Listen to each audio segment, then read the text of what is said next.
దేశీయ వినియోగం పెరిగితే ఎగుమతులపై ఆధారం తగ్గుతుంది. చేపలు రొయ్యలు తినండి, టారిఫ్ కష్టాల నుండి రైతులను కాపాడండి.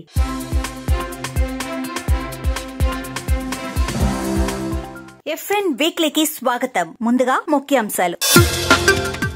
న్యూఢిల్లీలో వరల్డ్ ఫుడ్ ఇండియా 2025 ను ప్రారంభించిన ప్రధాని మోడీ. మత్స్య రంగానికి చారిత్రాత్మక వేదికగా నిలిచిన ఫిష్ టెక్ పెవిలియన్. ప్రపంచ ఆహార భద్రతలో భారత్ పాత్ర మరింత బలపడుతుందన్న ప్రధాని మోడీ. డిప్యూటీ సీఎం పవన్ కళ్యాణ్ హామీతో ఆందోళన విరమించిన ఉప్పాడ మత్స్యకారులు. ప్రభుత్వం సమస్య పరిష్కారానికే కట్టుబడి ఉందన్న కలెక్టర్ షాన్ మోహన్. ఆంధ్రప్రదేశ్ అసెంబ్లీలో ఆమోదం పొందిన ఆక్వాకల్చర్ డెవలప్మెంట్ అథారిటీ చట్టం 2020 సవరణ బిల్లును ప్రవేశపెట్టిన మత్స్య పశుసంవర్ధక శాఖ మంత్రి కింజరపు అచ్చెన్నాయుడు. తక్షణమే లైసెన్స్ తీసుకుని రిజిస్ట్రేషన్ పూర్తి చేసుకోవాలని తూర్పుగోదావరి జిల్లా కలెక్టర్ పిలుపు. రిజిస్ట్రేషన్ లేక 314 మంది రైతులు విద్యుత్ సబ్సిడీకి అర్హులు కాదని స్పష్టం. పులసల సీజన్ ముగిసిన వెంటనే గోదావరిలో ప్రారంభమైన చీరమీను వేట. యానాం రేవు వద్ద 5 బకెట్ల చీరమీను లభ్యం. ఇక ప్రధాన వార్తల్లోకి వెళ్తే, న్యూఢిల్లీలోని భారత్ మండపంలో సెప్టెంబర్ 25 నుంచి 28 వరకు జరిగిన వరల్డ్ ఫుడ్ ఇండియా 2025 ఈవెంట్ ను ప్రధాని నరేంద్ర మోడీ ప్రారంభించారు. మత్స్య రంగానికి ఇది ఒక చారిత్రాత్మక వేదికగా నిలిచింది. ఈ ఈవెంట్ లో ఫిష్ టెక్ పెవిలియన్ ప్రత్యేక ఆకర్షణగా నిలిచింది. ఇక్కడ ఆధునిక టెక్నాలజీలు, స్మార్ట్ పరికరాలు, సస్టైనబుల్ ఆక్వాకల్చర్ పద్ధతులు ప్రదర్శించబడ్డాయి. ప్రధానమంత్రి నరేంద్ర మోడీ మాట్లాడుతూ, భారతదేశం ప్రపంచ ఆహార భద్రతకు గణనీయమైన సహకారం అందిస్తోంది. రాబోయే కాలంలో ఈ సహకారం మరింత బలపడుతుంది అని స్పష్టం చేశారు. ఈ కార్యక్రమంలో దేశీయ, అంతర్జాతీయ సంస్థల ప్రతినిధులు, మత్స్య, ఆహార ప్రాసెసింగ్, ఆక్వాకల్చర్ రంగాల నిపుణులు పాల్గొన్నారు. నిజాంపట్నం ఫిషింగ్ హార్బర్ విస్తరణ పనులు మళ్లీ వేగంగా పుంజుకోబోతున్నాయి. 40 ఏళ్ల కిందట నిర్మించిన పాత జెట్టీలో కేవలం 80 పడవలకే స్థలం ఉండగా ఇప్పుడు ఇది వేలాది మత్స్య కుటుంబాల జీవనాధారంగా మారింది. ఏటా 120 కోట్ల విలువైన చేపల ఎగుమతులు జరుగుతున్నా పూడిక సమస్యలు, భూ సమస్యలతో పనులు నిలిచిపోయాయి. సాగరమాల ప్రాజెక్టు కింద 451 కోట్లతో హార్బర్ అభివృద్ధి మొదలైంది. 250 పడవలు నిలిచే కొత్త జెట్టీ, సముద్రంలోకి రిటైనింగ్ వాల్, డాక్ యార్డ్, విశ్రాంతి భవనం వంటి పనులు చేపట్టారు. ప్రస్తుతం 81% పనులు పూర్తయ్యాయి. మిగతావి భూ సమస్యలు పరిష్కారమైతే త్వరలో పూర్తవుతాయని అధికారులు చెబుతున్నారు. సీఎం చంద్రబాబు వచ్చే మార్చి కల్లా హార్బర్ పూర్తి చేయాలని స్పష్టమైన ఆదేశాలు జారీ చేశారు. పనులు పూర్తయితే మత్స్యకారులకు వేట సౌకర్యాలు పెరుగుతాయి. చేపల ఉత్పత్తి, ఎగుమతులు మరింతగా విస్తరించి తీర ప్రాంత ఆర్థిక వ్యవస్థకు దోహదపడుతుంది. అనకాపల్లి జిల్లా అచ్యుతాపురం ప్రత్యేక ఆర్థిక మండలిలో పారిశ్రామిక వ్యర్థాల నిర్వహణ గాడి తప్పి మత్స్యకారుల జీవనాధారాన్ని ముప్పుకు గురి చేస్తోంది. శుద్ధి చేసి సముద్రంలోకి విడుదల చేయాల్సిన రసాయన వ్యర్థాలను కొన్ని కంపెనీలు నేరుగా మురుగు కాలువల్లో, మరికొన్ని పూడిమడక సమీపంలోని ఉప్పుటేరులో కల్పిస్తున్నాయి. ఉప్పుటేరు కాలుష్యం కారణంగా చేపలు, తాబేళ్లు, పీతలు వరుసగా చనిపోతున్నాయి. సరైన CETP ప్లాంట్ లేకపోవడం పరిస్థితి మరింత విషమం చేసింది. మత్స్యకారుల ఫిర్యాదుతో ఎమ్మెల్యే సుందరపు విజయ్ కుమార్ పరిశీలించి కంపెనీలను హెచ్చరించినా కాలుష్య నియంత్రణ మండలి అధికారులు పెద్దగా చర్యలు తీసుకోవడం లేదని స్థానికులు ఆరోపిస్తున్నారు. జలచరాలు నశిస్తూ వేట తగ్గిపోవడంతో తీర ప్రాంత మత్స్యకారుల జీవనోపాధి క్రమంగా కూలిపోతోంది. కాకినాడ జిల్లా ఉప్పాడలో రసాయన పరిశ్రమల ప్రభావంతో మత్స్య సంపద నాశనమవుతుందని ఆందోళన వ్యక్తం చేసిన మత్స్యకారులు తమ నిరసనను తాత్కాలికంగా విరమించారు. వచ్చే నెల 10లోగా డిప్యూటీ సీఎం పవన్ కళ్యాణ్ స్వయంగా ఉప్పాడ వచ్చి హామీ ఇస్తారని DCCB చైర్మన్ తుమ్మల రామస్వామి చెప్పడంతో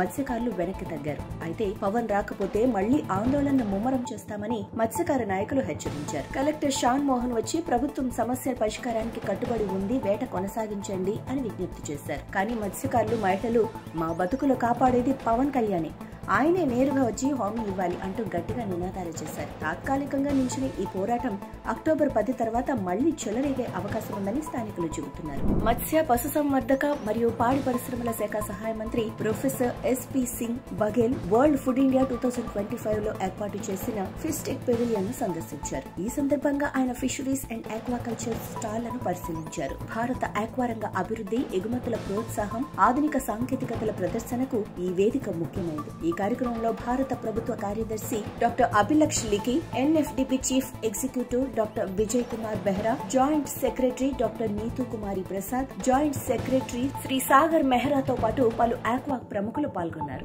సముద్ర గర్భంలో మరో కొత్త జీవ రహస్యం బయటపడింది. పెద్ద తల, జెల్లీ లాంటి మృదువైన శరీరం, వదులైన చర్మం, ఇలా ప్రత్యేకంగా కనిపించే ఈ చేప పేరు బంపీ స్నైల్ ఫిష్.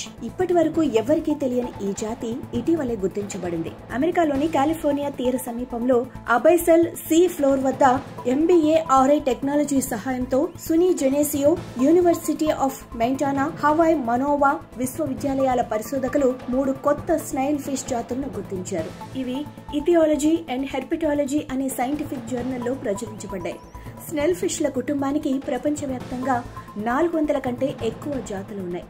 కొన్నింటి పొట్టపై ఉండే ప్రత్యేక డిస్క్ వాటిని సముద్ర ఉపరితలం పైన గట్టిగా పట్టుకునేలా చేస్తుంది. అంత లోతైన సముద్రంలో కూడా జీవ వైవిధ్యం ఎంత అద్భుతంగా ఉందో ఈ కొత్త ఆవిష్కరణ మరోసారి నిరూపించింది. తూర్పుగోదావరి జిల్లా కలెక్టర్ కీర్తి చేకూరి ఆక్వా రైతులకు కీలక సూచన చేశారు. అక్టోబర్ 15 లోపు తమ చెరువులను మత్స్యశాఖలో తప్పనిసరిగా రిజిస్టర్ చేసుకోవాలని, అప్పుడే విద్యుత్ సబ్సిడీ పొందగలరని స్పష్టం చేశారు. ప్రస్తుతం జిల్లాలో సుమారు 984 ఎకరాల ఆక్వా చెరువులు రిజిస్ట్రేషన్ లేకుండా సాగు కొనసాగుతున్నాయి. దాంతో 314 మంది రైతులు విద్యుత్ సబ్సిడీకి అర్హులు కావటం లేదు. ఎందుకంటే ఆ భూములు వ్యవసాయ భూములుగా పరిగణించబడుతున్నాయి. వెంటనే లైసెన్స్ తీసుకుని రిజిస్ట్రేషన్ పూర్తి చేసుకోవడం ద్వారానే రైతులు ప్రభుత్వ సబ్సిడీలను నేరుగా లబ్ధిదారులవుతారని తెలుపుతున్నారు. రొయ్యల రైతులపై అమెరికా సుంకాల పిడుగుపడిన విషయం తెలిసిందే. మొదట 25%, తర్వాత మరో 25%, మొత్తంగా 50% సుంకం, దానికి తోడు యాంటీ డంపింగ్, కౌంటర్ వేలింగ్ డ్యూటీలు కలిపి అదనంగా 10% భారం. ఫలితంగా అమెరికాకు ఎగుమతులు 5% పడిపోయాయి. 1600 కోట్ల మార్కెట్ ఒక్కసారిగా కుప్పకూలిపోయి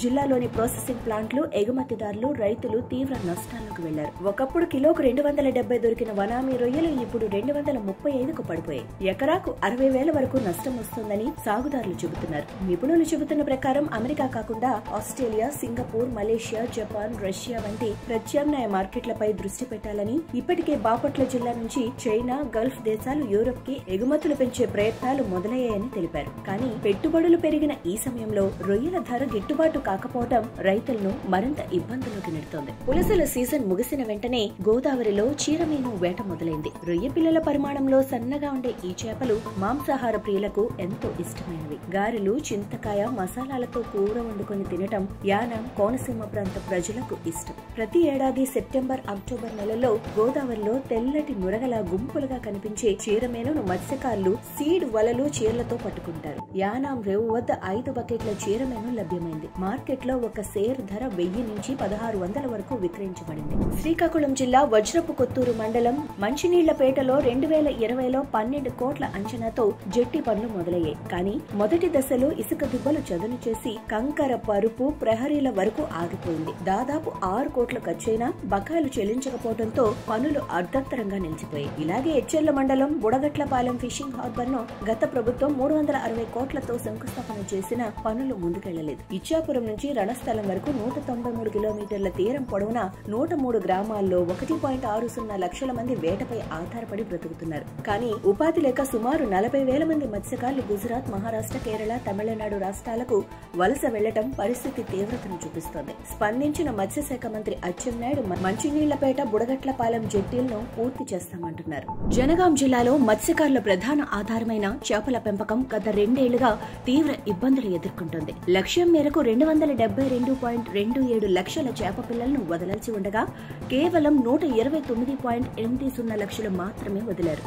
బిల్లులు చెల్లించకపోవడంతో గుత్తేదారులు ముందుకు రాక టెండర్లకు స్పందన తగ్గింది. ఆగస్టులోనే చేప పిల్లలను చెరువుల్లో వదలాల్సి ఉండగా సెప్టెంబర్ దాటినా పంపిణీ ప్రారంభం కాలేదు. జిల్లాలో 736 నీటి వనరులు, 187 మత్స్య పారిశ్రామిక సహకార సంఘాల్లో 18,183 మంది సభ్యులున్నా చేప పిల్లలు లేక చెరువులు వెలవెలబోతున్నాయి. చేపల పెంపకమే జీవనాధారంగా ఉన్న గంగపుత్రులు ఇప్పుడు ఒక్కటే ప్రశ్న అడుగుతున్నారు, మా బిల్లులు ఎప్పుడు చెల్లిస్తారు అని. దీనిపై స్పందించిన అధికారులు ప్రభుత్వం నుంచి ఆదేశాలు రావాలి అని అంటున్నారు. ఆంధ్రప్రదేశ్ అసెంబ్లీలో ఆక్వాకల్చర్ డెవలప్మెంట్ అథారిటీ చట్టం 2020 సవరణ బిల్లుకు ఆమోదం లభించింది. మత్స్య పశుసంవర్ధక శాఖ మంత్రి కింజరపు అచ్చెన్నాయుడు సభలో బిల్లు ప్రవేశపెట్టారు. లైసెన్స్ ప్రక్రియను సులభతరం చేయటం, పాత నిబంధనలను సవరించటం, రైతులు, ఆపరేటర్లు సులభంగా అనుసరించేలా నియంత్రణలను మార్చటమే ఈ బిల్లు యొక్క ప్రధాన ఉద్దేశమని తెలిపారు. రైతులు, ఆక్వా ఆపరేటర్ల నుంచి వచ్చిన అభిప్రాయాలు, ప్రస్తుత చట్టంలో ఎదురవుతున్న సమస్యలను పరిగణలోకి తీసుకుని ఈ మార్పులు చేసినట్లు ప్రభుత్వం వెల్లడించింది. దీనివల్ల ఆక్వా రంగంలో స్థిరత్వం, ఆర్థిక సమర్థత పెరుగుతాయి. రైతులకు ఎక్కువ అవకాశాలు లభిస్తాయి. ఈ కొత్త చట్టం నిజంగానే రైతుల వరకు చేరుతుందా అని గంగపుత్రులు ఎదురు చూస్తున్నారు. తూర్పుగోదావరి జిల్లా ముమ్మిడివరం పరిధిలో పచ్చని పొలాలు చెరువులుగా మారినా చాలా వరకు రిజిస్ట్రేషన్ లేకుండా సాగు జరుగుతోంది. తప్పుడు ధృవీకరణ పత్రాలతో విద్యుత్ రాయితీలు పొందుతున్న ఘటనలు బయటపడటంతో ప్రభుత్వం కఠిన చర్యలు తీసుకుంది. తాజాగా అసెంబ్లీలో ఆమోదించిన బిల్లుతో చేపలు, రొయ్యల చెరువులకు లైసెన్స్ తప్పనిసరి చేశారు. ఇకపై లైసెన్స్ లేకుంటే రాయితీలు లభించు. గడువు ముగిసిన పాత లైసెన్సులు 50% అపరాధ రుసుముతో పునరుద్ధరించుకోవచ్చని అధికారులు స్పష్టం చేశారు. మంచినీటి చెరువులకు మత్స్యశాఖ అనుమతులు అవసరం. ఉప్పు నీటి చెరువులకు మాత్రం కోస్తా ఆక్వాకల్చర్ అథారిటీ ఆమోదం తప్పనిసరి. అయినప్పటికీ తుని నుంచి అంతర్వేది వరకు వేల ఎకరాల్లో అనధికారిక సాగు కొనసాగుతోందని సమాచారం. ప్రస్తుతం ఉమ్మడి తూర్పు గోదావరిలో 72,300 ఎకరాల్లో ఆక్వా సాగు జరుగుతూ సంవత్సరానికి 4,500 కోట్ల ఉత్పత్తి లభిస్తోంది. అందులో కోనసీమలోనే 48,000 ఎకరాలు ఉన్నాయి. కొత్త బిల్లుతో రైతుల సాగు క్రమబద్ధం అవుతుందా లేక మరిన్ని ఇబ్బందులేనా వేచి చూడాలి. మరి సెప్టెంబర్ 19 నుంచి 21 వరకు చెన్నైలో జరిగిన ఫుడ్ అండ్ హాస్పిటాలిటీ ఫెయిర్ 2025 లో ఎంపడా పాల్గొంది. ఈ ఫెయిర్ లో ఫుడ్ ప్రాసెసింగ్, ప్యాకేజింగ్, రిఫ్రిజరేషన్ టెక్నాలజీతో పాటు హాస్పిటాలిటీ రంగ ప్రతినిధులతో ఎంపడా ప్రత్యక్షంగా చర్చలు జరిపింది. ఈ కార్యక్రమాన్ని joint director marketing Anil Kumar P, joint director Chennai A Jaipal, deputy director Kochi S Ashok Kumar సమన్వయం చేశారు. అదే సమయంలో జరిగిన SICA కలినరీ ఒలింపియాడ్ 2025 లో కూడా ఎంపడా పాల్గొని సౌత్ ఇండియా చెఫ్స్ అసోసియేషన్ తో కలిసి ప్రత్యేక సీ ఫుడ్ కలినరీ ఒలింపియాడ్ ప్రారంభించేందుకు నిర్ణయం తీసుకుంది. ఈ ఫెయిర్ ఆక్వా రంగానికి కొత్త అవకాశాలు తెరుస్తుందన్న ఆశాభావం వ్యక్తమవుతోంది. ఇంతటితో FN వీక్లీ సమాప్తం. Follow fishery news Telugu for more updates.